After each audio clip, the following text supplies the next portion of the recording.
Ayan! Magandang hapon to each and everyone. Welcome back to me. Yes, nandito po tayo ngayon, live na live at sa ating programang Love Trip. Kasama niyo pa rin, syempre, ang babaeng takbo ng takbo sa isip mo. Your dadalerang atleta, DJ Marazzoni. And for today's video, hindi po tayo mag-isa. At dahil meron tayong makakasamang ubod ng ganda. Ay, talaga naman, sabi ko nga kanina, sabi ko hindi ako masyado mag-aayos. Bigla ako napa-pearl earrings. Pero we are so happy that we get to invite one of my closest friend pagdating sa running community rin. And she is also isa sa mga pinakamagandang beauty queen dito sa Pilipinas. Di ba? So dito sa ating segment here on our Sweat Talk, we have a woman who literally balances heels and handlebars. So, yan yung mga tipong kayang-kayang humawak ng bike yan all day, all night. She's a beauty queen, a triathlete, and also a founder of our Runners Club. Let us all welcome Miss Faith Garcia. Yarn! Welcome, Miss Faith!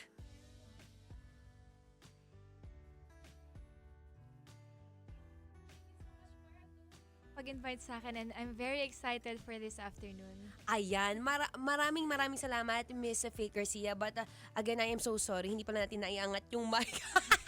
Pero bago yan, Miss Faith, since hindi ko naakat yung mic, alam mo minsan may mga moment talagang ganito eh. Moment na kapag hindi ka nakakakain ng kanin, minsan feeling ko lutang ako. Kasi hindi ako nakakain ng kanin kasi nasira na yung rice cooker ko. Nasira yung rice cooker ko, kaya naman sabi ko, feeling ko kailangan ko nang humanap ng pinakamagandang appliance na pwede kong magamit anytime, anywhere. Kaya naman, alam mo sa mga naghahanap ng talagang quality at alagang maaasahan na appliance, all you have to do is check out Astron Appliances sa PH. Yan, right there. Ayan. Kung naghahanap ka ng quality at alagang maaasahan, yung alam mo sa sarili mo na hindi ka na magugutom at hindi ka na malulutang at hindi naman na rin matitake or matuturn off yung mic ni Miss Faith Garcia. All you have to do is check out Astron Appliances PH. It's available on Lazada, TikTok, Shopee. And of course, you could also check it sa kanilang physical stores nationwide. Kaya naman basta alagang Astron, alagang maaasahan. Alagang Astron! Alagang di kalidad. Alagang Astron. Alagang maaasahan mo.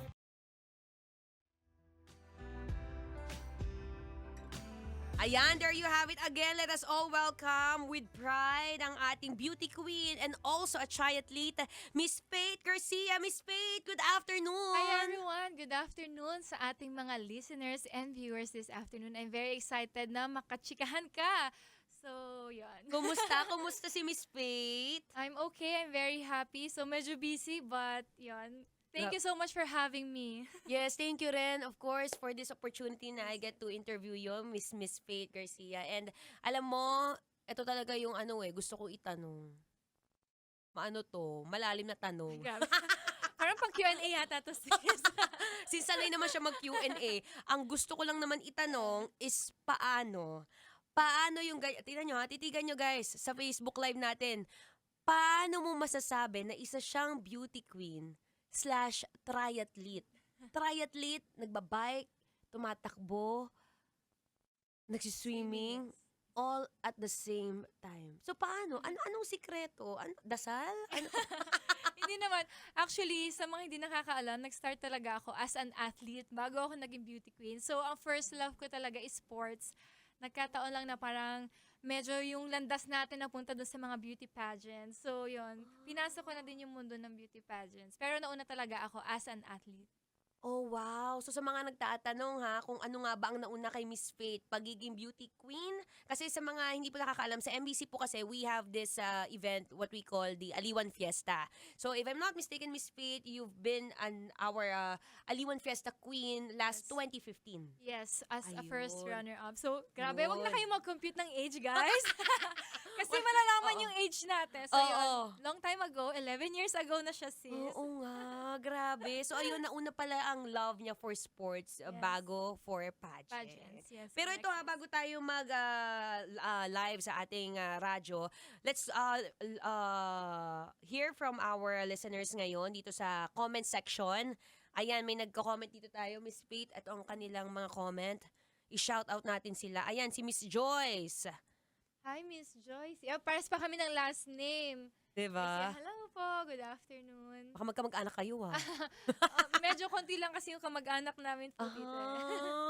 O, diba? Guys, thank you so much for listening and for viewing this afternoon. Yes. Uy, dito sa mga nanonood, mga kabisyo, pwede nyo pong i-share itong live natin para ma-inform din ng mga sangguniang kabataan. Na meron tayong magandang kasama ngayon at we are now live sa Facebook and TikTok. Hindi lang po siya sa Facebook. So, hello sa mga nanonood. Hello sa inyo lahat. Good afternoon. Ayan, diba? Nakakatuwa dahil we get to interview this very, very beautiful, not beautiful, but also strong lady like Miss Faith, no? Kaya, ayan. So, ayun pala ang sikreto ng isang Miss Faith na mas naging, nauna ka palang ma-fall in love sa sports Yes. bago ang pageant. So, anong preparation, anong tips ang naibigay mo sa sarili mo na, shucks, triathlete na ako, tapos beauty queen pa ako at the same time. Paano mo nababalanse yung ganun? Anong binigay mong tips sa sarili mo na, okay, ito, kailangan ko tong gawin, kailangan ito yung magiging role ko kasi tinanggap ko sila parehas. Paano siya?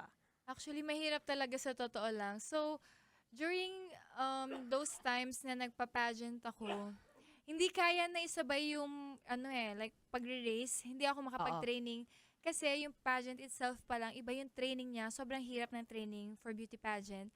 So, for me, hindi kayang pagsabay na may pageant ako, tapos may race ako. Mamimili So, lang. during that time na kunwari, for example, nagbinibining Pilipinas ako, nag-stop ako mag-race ng ilang years. Years ha? Like, kahit even training, hindi ako nagtitrain. So, after ko magbinibining Pilipinas, bumalik ulit ako sa sports, tumakbo-takbo ako, nag-triathlon ako. Hindi siya kayang sabay. But, yun, pareha silang masaya, pareha sila na super love ko, and nag-enjoy talaga ako. Oh, that's nice. So, yun pala, hindi siya kayang sabay. So, Sabay. you have to choose. Yeah, choose lang. Kasi, yung training for triathlon, sobrang hirap niya. And then training for pageant, sobrang Mahirap hirap din. niya kasi may Q&A, may walk training, may makeup. Sobrang time-consuming siya as in whole day, parehas yung training. Kaya hindi kayang pagsabayin. Oh, okay, let's get to know more about that dito sa ating radyo ngayon. So, I need to do this. Okay.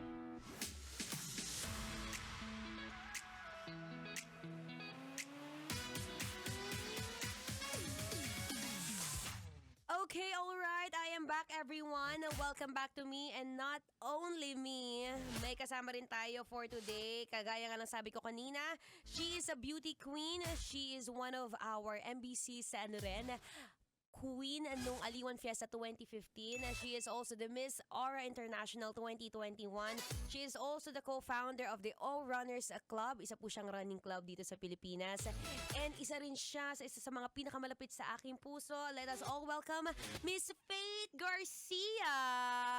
Yes, Hello. hello everyone! Good afternoon sa inyong lahat. And I'm very excited na makachikahan ko kayo. So I'm very excited na makasama ko si DJ Maratoni this afternoon. Yes, alam mo nakakatuwa no, Miss Faith. Unang tanong, bukod sa isa kang beauty queen, isa ka ring triathlete. Yes. Pa? Paano? Sobrang hirap niya i-balance parehas. Pero kasi parehas ko silang love and alam mo kung papapiliin ako, mahirap mamili. Talagang ang sagot ko, both. Yeah, alam mo, nakakatuwa lang how you balance your time pagdating sa dalawa, no? Kasi, syempre, alam naman natin, kapag ka-beauty queen ka, other people would see you as prim and proper, always standing pretty, standing upright. Pero pagdating dito sa triathlon, which is alam natin, talagang I know you as a competitive at triathlete din, di ba? So kapag medyo competitive ka, dead man na sa itsura talaga, be. Di ba? So paano mo siya nababalanse? Do you get to do both at the same time? O may time or proper season or right season for each? Yeah. Mahirap siya pagsabayan. To tell you a story during my Reyna ng Aliwan in 2015, nung nag-join ako ng Reyna ng Aliwan, kakatapos ko lang mag-join ng very first 70.3 Ironman ko. So, nag-join ako ng Reyna ng Aliwan, may tan lines ako. And sobrang itim talaga kasi like yung race ko nun is around 7 hours. So, natapos ako after lunchtime. So, yung tan lines ko talaga sobrang itim. And ang ginawa ko, nag-body makeup ako na sobrang itim pero kita pa din yung tan line. So, medyo hindi siya kayang pagsabayin in Oo. terms of training, tsaka medyo hindi din siya nakakaganda. Sobrang hirap talaga. Like, sobrang na-stress ako nung time na yun, nung Reyna ng Aliwan. Kasi sabi ko, may pageant na ako next month. Kaso ayaw talaga. Kahit anong gawin ko, hindi pa talaga kayang pumantay ng kulay ko. Okay, so dun din nakikita talaga ng mga judge siguro, ano kayang ginagawa nito? Bakit ganun yung kulay niya? Oo, siguro feeling ko tanga-taka sila. Ba't ganun yung itsura niya? Ba't parang may hati sa legs at sa arms? Oo, pero alam mo, it also amazes me na knowing you as a beauty queen, tapos sa pagsasabay mo siya with the triathlon, bike, swimming, at running all at the same time, ang gusto kong itanong sa'yo is, meron bang mga moment na after mo mag-pageant, didiretso ka na sa training or sa race? Actually, meron akong ibang mga, like for example, isa kong work is mag-judge ng pageant. Normally, yung mga beauty pageants, natatapos siya ng 12 midnight or minsan madaling araw na. Merong time na after ko mag-join ng, like after ko mag-judge ng pageant, Oo. diretso na ako sa gun start ng fun run. As in, medyo mahirap. So, natulog na lang ako sa car. Okay. Yeah, minsan may mga time na ganun. And one example din is nung nagpasa ako ng crowns sa Miss Aura Philippines. Mm. Dito kasi sa Philippines mayroong pageant noon noong 2022. So si Maika Rosal, she's also a runner, she's also part of our runners. Okay. So nagpasa ako ng crown sa kanya nung Miss Aura Philippines 2022. The next day, nag-run na ulit ako ng 21K. O, di ba? Sabi ko sa inyo, hindi lang ako nag-iisang competitive dito. Alam mo kasi, ang hirap mamili na like, gusto ko Totoo. parehas puntahan. So, okay, sige. Mag-adjust tayo. So, after ng event, diretso tayo dun sa start line. Correct. It's also good na, alam mo yun, ang hirap lang din mamili ng you both love doing the same thing, no? parehas. Being a beauty queen and at the same time being a Correct, triathlete. And syempre, alam mo, sabi nga nila, kapag ka beauty queen ka, madalas, kailangan sexy, kailangan, ito yung tinatawag nila, if you are a beauty queen, you should have a perfect body. Do you think it's true? Well, to tell you honestly, ngayon, nung mga nakikita ko ng mga friends ko, lagi nila sinasabi, Faith, ang payat mo na. Pero alam mo, during beauty pageants, as in, sobrang mukha na akong tingting. Kasi iba yung itsura ng parang registration mo sa camera. Oo, lalo na, Like, talagang mag-a-add ka ng pounds. As in, sobrang payat ko during pageant. So, nung Okay. sinasabihan nila ako na, Faith, ang payat mo ngayon, iniisip ko na parang, kung nakita nyo lang ako nung nagpa-pageant ako, as in, talagang sobrang tingting yung itsura ko. Oh, okay. medyo hindi siya maganda sa personal for me. Pero, syempre, pag sa pictures, sa videos, maganda siya. Pang Yeah. beauty queen talaga. Pero, sa totoong buhay, medyo, Super parang payat. mukhang malnourished na yun. Oo. Anyway, mamaya tuloy-tuloy ulit natin ang kwentuhan, no? It's so nice to have you, Miss Faith. Kaya naman for now, tuloy-tuloy pong Feel Good Music ang ngayong Feel Good Wednesday. Dito pa rin sa 90.7 Love Radio. Kailangan pa bang i-memorize yan? Basic.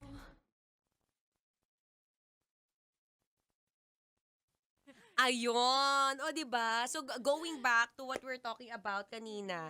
So, may moments talaga na meron kasi nagsasabi na kapag ka beauty queen ka, kailangan super payat. Totoo ba yun? Na kailangan super payat o hindi naman? Ngayon sa beauty standards ng pageant, Well, right now kasi parang before nun, kasi medyo matagal na ako nagpa-pageant. Oo. Noon kasi parang alam mo yun, if hindi maganda yung body mo or hindi proportion, Oo. mababash ka talaga online. Pero kasi since in today's generation naman, Mm-mm. parang ina-accept na yung ganyan. Like, no to body shaming, Shaming, ganyan. yeah, So, in any shape, in any size, talagang you're welcome to join in any beauty pageant. Oh, Kasi that's pero so nice. before kasi, alam mo yun, yung mga tao, ibabash ka nila eh. Pero right now, ina-accept na yun ng mga tao.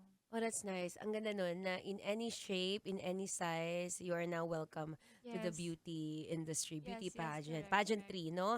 At nakakatuwa dahil may ganito tayong klaseng guest ngayon na syempre, knowing na as a beauty queen, as a triathlete, ang hirap i-balance nun. But if you have the courage to do both, Yes. kayang-kaya naman pala. Yes, kayang-kaya. Basta meron kang discipline. Kasi time management talaga yung pinaka-importante. Kasi like if you have training, if you have schedule, kailangan mapuntahan mo siyang lahat eh. Correct. So ito, last question, Miss Faith. Sa tingin mo, paano nakatulong sa'yo yung pagiging triathlete mo? For me, siguro yung nakatulong siya sa life ko in general. Hindi lang triathlete, kasi nag-start ako as a swimmer eh. Oo, Before swimmer. ako nag-triathlon ako in 2014 pa. Okay. So, when I started swimming, yung discipline talaga yung natutunan ko. And until now, talagang kinikerry ko siya. Like for example, for time, talagang ayoko nalilate ako. If kunwari may schedule ako and nalilate ako, medyo talagang parang nasistress ako and nahihiya ako sa kausap ko. Kasi parang, for me, time is gold. Very important siya. So, yun. Discipline talaga yung very important na natutunan ko sa sports. Oh, that's nice. Tama yun, no? Nahiya tuloy ako doon sa part na pumapasok ng late. Pero totoo yun, time is gold. So, next time, maraming salamat. Lesson learned din yan siya sa Hindi, pero meron naman talaga kasing time na hindi mo maiwasan na like malate, ma-traffic, or meron na nangyaring masama or whatever, di ba? Pero yun lang. As much as possible, hanggat kaya ko wag malate, hindi talaga ako Correct. Oh, that's nagpapalate. nice. Ang gandang trait, no, na dapat disiplina talaga. Yes, And isa rin yun sa mga magagandang pwedeng matutunan ng ating mga kabisyo, Yes, no? correct. Yung discipline when it comes to doing the things that you love the most. Yes, correct. Ang pagpapageant or whatever work you have, pagpapageant, pagtatriathlon, pagtakbo, kung ano man yung plano at ano man yung trip mo sa buhay, as long as may proper time management ka, Yes, correct. kaya naman gawin ng sabay. Di ba? Again, maraming salamat, Miss Faith. Pero now, let's also welcome the comments of our kabishos. Ayan, Miss si Benz Esmane. Sabi niya, kasabayan ko si Faith nung takbo sa Kalikasan last year, 25 km, na sobrang lakas ng ulan hanggang last km. Yeah. Sa totoo lang, pag may mga run, kahit anong weather yan eh. Totoo. Whether it rain or mainit yan, talagang ipupush natin yan. Pero Totoo. for me, masaya tumakbo na umuulan. Malamig. Kahit bumabagyo. Kasi ako, during races, kahit Oo. sa triathlon kasi talaga normally basa kami. So Okay. during, kunwari may mga water stations, nagbubuhos ako. And nadala ko yun kahit sa fun run. So kahit fun run, pag may water station, Nagbubuhos ka. yung baso na kukunin ko, pang inom and pang buhos. Okay. So, basang-basa ako every time na nagko-cross ako ng finish line. So, every time na nag-rain, parang sobrang sayaw. Kasi parang, Lord, thank you po. Kasi hindi ko na kailangan magbuhos sa water station. Oh, nice. So, nare-refresh ka. Anong Yeah. effect ng nagtatapon ka ng tubig pag tumatakbo? Oo, nare-refresh ako. Kasi, tsaka parang init na init ako. For example, nakasinglet ako or nakashirt. Hindi talaga ako makahinga. So, every time nag-run ako, as much as possible, gusto ko naka-sports bra kasi hindi ako makahinga. Tapos talaga, every water station, hindi ko nami-miss yun. Talagang nagbubuhos ako and umiinom ako. Oh, nice. Tapos, after after na nung race, finish line na, Mm-mm. nagkikita po kasi kami sa running community sa mga event. So, nakikita ko siya. Abay, nakaayos na talaga siya. So, nagugulat ako, tumakbo ba to? Ano nangyari dito? Sabi ko, kasi podium finisher din po siya. Madalas na nanalo din siya sa mga events, sa mga running events. So, nakikita ko siya, pag umaakyat siya ng stage, parang wala namang nangyari. Diba? Yung parang, parang di naman tumakbo, 21K, 25K. Wag nga ako. So, paano? Nag-retouch or nag-ayos lang? Yung ginagamit ko na makeup is waterproof. Kasi even sa pageants, like for example, may mga errands ako for a day. Oo. Pag naligo ako, pag na-makeup ako, yung makeup ko na yon hanggang gabi na yon. So, Totoo. oo, kaya ang ginagawa ko, ginagamit ko talaga na makeup is yung mga waterproof, sweatproof, para hanggang gabi na siya. Kasi tinatamad ako mag-retouch, Oh, nice. ganyan. Tatanungin ko nga siya mamaya off-air. Baka kasi hindi sponsored eh. So, Hindi. Actually, wala akong specific na brand. Basta pag nakita ko siya sa mga makeup na store Na na may waterproof. mga waterproof, sweatproof, tinatry ko talaga siya para makita kung effective or hindi. Ganyan. So, meron nga. Oh, madami. Sobrang dami talaga. Kahit even sa mga, basta, yun. Totoo. Tanungin ko nga mamaya. Sige, later. Kasi talaga iba-iba ang freshness. Pero alam mo, isa rin yun sa mga ina-idolize ko sa'yo, Miss Faith, no? Yung pagiging pretty, ano naman, beauty, gorgeous, pero malakas.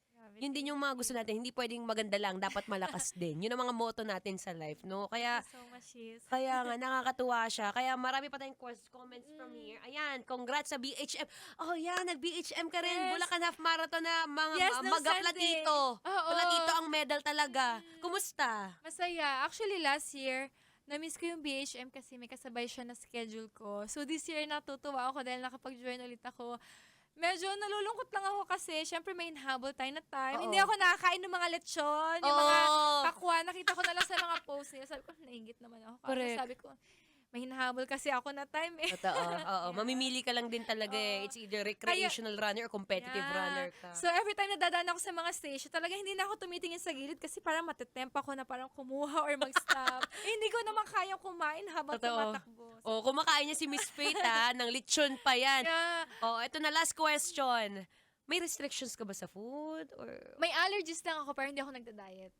Yeah. Kahit ano pwede natin kainin basta kailangan natin tumakbo para Totoo. ma-burn natin. Ma-burn din. Yes. O, di ba? Marami na tayong natutunan ngayon kay Miss Faith. Kaya again, Miss Faith, maraming Thank you so salamat much, for your sis. time, for this opportunity that we get to interview you sa mga buhay mo na kahit may mga non-stop kang ganap talaga in life. Maraming salamat. Thank you so And to much. all our kabishos ngayon na nakikinig, maraming salamat din po for supporting.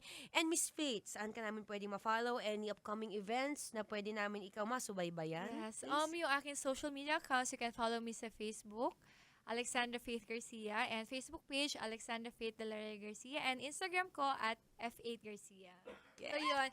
Tapos, ang next race ko na, wala kasi ako this coming weekend kasi I'll be supporting my brother sa Tokyo Marathon. So, Oh, no! napakaswerte niya, nabunot siya. Hindi ako nabunot eh. So, I'll be supporting him lang. Tapos, ang next race ko na is March 8, My Daily Collagen sa Subic naman. Subic! So, Ayan! sa mga sasali ng My Daily Collagen, kita-kita tayo doon, guys. Ayan, sa My Daily Collagen sa Subic. Abangan nyo dyan si Miss Faith. And again, maraming Thank you salamat, so Miss much. Faith. Ayan mga kabisyo, i-end ko ng live na ngayon. So all you have to do is pwede nyo pong i-share tong live na ito. And kung gusto nyo pong makakita at makarinig pa ng maraming interviews from our special guest na hindi lang basta maganda, malakas din pagdating sa larangan ng sports. All you have to do is follow also Maratoni and Love Radio Manila Facebook page. Kaya naman maraming salamat and see you on my next Sweat Talk segment. Bye everyone! Hi guys, thank you so much sis, for having me. Hey. See you sa mga races. Yes! Tatakbo na kami after nito. Metro's #1 Love Radio. Basic!